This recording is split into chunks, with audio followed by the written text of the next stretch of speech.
Je pense sincèrement et honnêtement que c'est le plus beau match de football que j'ai jamais vu de ma vie. PSG Bayern 5-4 en demi-finale de Ligue des Champions, c'est exceptionnel. Franchement, le match, j'ai kiffé. Un football exceptionnel proposé par les deux équipes. Le PSG de Luis Enrique, le Bayern de compagnie, des jeux imprévisibles, un football. Waouh, franchement, j'ai pris du plaisir. Alors, en tant que supporter du PSG, c'est bizarre parce que je suis passé par toutes les émotions. J'étais content, j'ai paniqué, je crie qu'on était déjà qualifié avant le match retour. Puis après, on se fait remonter. Franchement, je suis passé vraiment par toutes les émotions.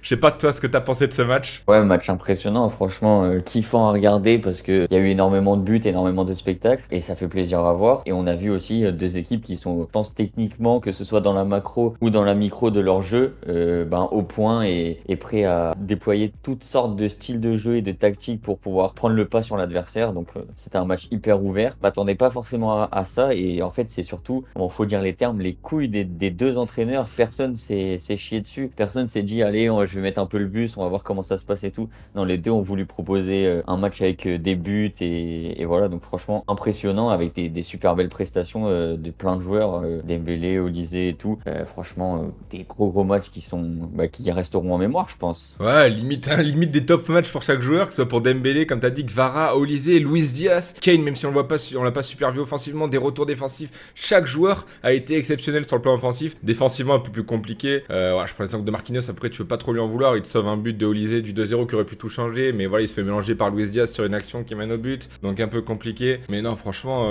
très content. Peut-être un peu déçu quand même, parce que voilà, quand il y a 5-2 à l'heure de jeu, tu dis que tu peux déjà plier le match et finalement tu plies pas le match, tu te relâches, je sais pas ce qui se passe exactement dans la tête des joueurs, mais voilà, peut-être un peu déçu de ce sens-là, mais sinon le match a été exceptionnel et j'ai jamais vu de toute ma vie un aussi beau football proposé par les deux équipes. Pour moi, ouais, comme tu le soulignes, c'est peut-être le seul point noir. Parce qu'on peut trouver, il y a des gens qui critiqueront le fait qu'il y a eu beaucoup de buts, donc peut-être ça a pêché défensivement ou autre. Mais en réalité, le seul petit point qu'on peut critiquer, malheureusement, c'est côté parisien, parce qu'avec 3 buts d'avance, ça reste une demi-finale de Ligue des Champions. Et tu te dis qu'il y avait peut-être autre chose à jouer, peut-être plus fermer la défense ou quoi. Et surtout que tu relances le Bayern sans son coach sur le banc. Donc ça donne beaucoup d'idées au Bayern pour le retour. Mais d'un autre côté, du coup, ça nous hype encore plus pour le match retour, quoi. On a Ah, hâte de voir ce match ah, retour. vraiment.